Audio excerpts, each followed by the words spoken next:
ஒரு மிஷின்ல விவிபேட்டும் ஒர்க் பண்ணல, வாக்குகள் பதியப்படும் கண்ட்ரோல் யூனிட் என்று அது வாக்கு எண்ணிக்கைக்கு எடுத்துக்கிறாங்களே அந்த மிஷின், கண்ட்ரோல் யூனிட் சொல்றக்கூடிய அந்த மிஷின் ஒர்க் பண்ணல. வாக்கு பதிகிற அந்த மிஷின் பேலட் யூனிட் அதுவும் ஒர்க் பண்ணல காஞ்சிபுரத்தில். கொளத்தூர் தொகுதியை பொறுத்த வரைக்கும் மொத்தம் 14 மிஷினை நாங்கள் வெரிஃபை பண்ணணும்னு கேட்டிருந்தோம். 29ஆம் தேதி 2 மிஷின் வெரிஃபை பண்ணோம். அதுல எந்த சிரமமும் இல்ல, சரியா இருந்தது. 30ஆம் தேதி 2 மிஷின் எடுத்தோம். அதுல ஒரு மிஷின்ல விவிபேட் ஒர்க் பண்ணல. அதனால அதை பாதியிலே நிறுத்திட்டு எலெக்ஷன் கமிஷனுடைய வழிகாட்டுதல் பிரகாரம் வேற ஒரு போலிங் ஸ்டேஷன்ல இருந்து எடுத்து வெரிஃபை பண்ணாங்க. நேற்றைய தினம் இன்னொரு விவிபேட் ஒர்க் பண்ணல. அதாவது அந்த பிரிண்ட் ஆகி நாம எந்த சின்னத்துக்கு வாக்கு செலுத்துறோமோ அந்த வாக்கு சின்னம் வந்து பிரிண்ட் ஆகி உள்ள விழுற பாக்ஸ் பேர் தான் விவிபேட். அந்த விவிபேட் ஒர்க் பண்ணல. இதுவரைக்கும் வெரிஃபை பண்ண 6 மிஷின்ல 2 மிஷின்ல விவிபேட் ஒர்க் பண்ணல.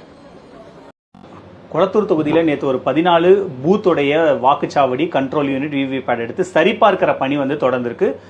திரு மு க ஸ்டாலின் அவர்களுடைய கோரிக்கையை ஏற்று இந்த பணிகளை தொடங்கியிருக்காங்க. ஒரு நாளைக்கு 2 மிஷின் அப்படிங்கிற மாதிரி வேலைகள் நடந்துட்டு இருக்கு.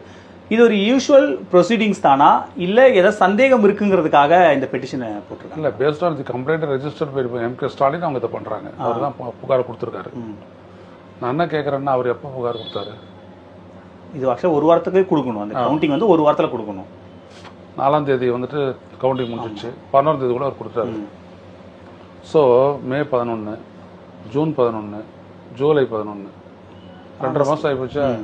இப்பயும் அதை எடுக்கிற அவர் சொன்ன அந்த 14 பூத்தில் இவிஎம்லையும் பதிவாகிருக்கு, விவிபேட்லையும் பதிவாயிருக்கு. ஒப்பிட வேண்டியதானே எண்ணி 45 நாளுக்குள்ள அது அழிஞ்சிரும்னு சொல்கிறல்ல, தெர்மல் பிரிண்டிங் அழிஞ்சிரும்னு சொல்கிறல்ல, அப்போ அதுக்கு முன்னாடி தானே எடுத்தாகணும். நீ இப்போ அதை வந்துட்டு பயன்படுத்தவே முடியாது, அது ஒன்றுமே இருக்காது.